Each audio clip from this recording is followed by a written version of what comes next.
Крюгер, но той пропуска и отново Левски печели. Колективен рибаунд с усилията на Станислав Соловейков и Маркъс Хол. Страхотен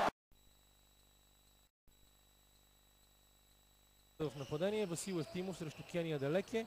Успява да пробие през Тодор Стойков. Добро разпределение и движение на топката. И веднага има човек самичък на тройката. Това е Станислав. Да овладее.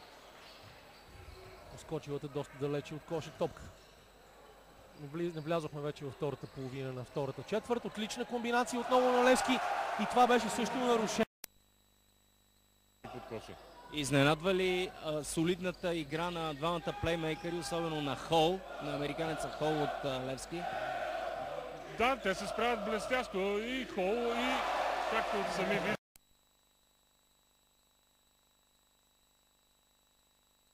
За отбора на Лукол Академик. Точно това се случва. 12 точки за Делеке.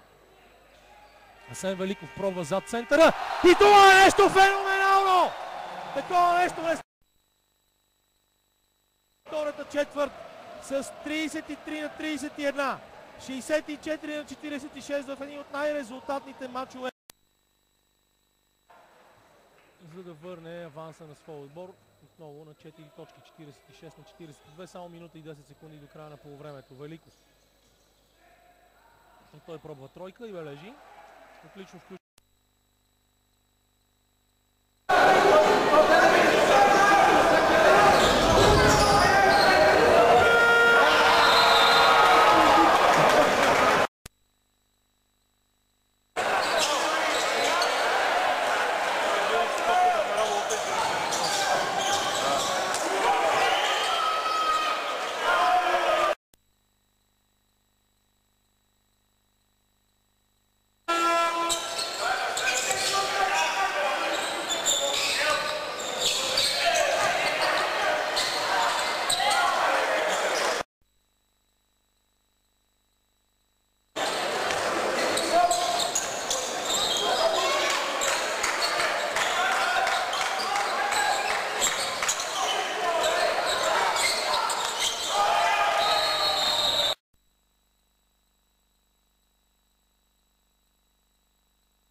Това допълнително утежнява задачата на ямболския тим, но въпреки това аз се надявам, че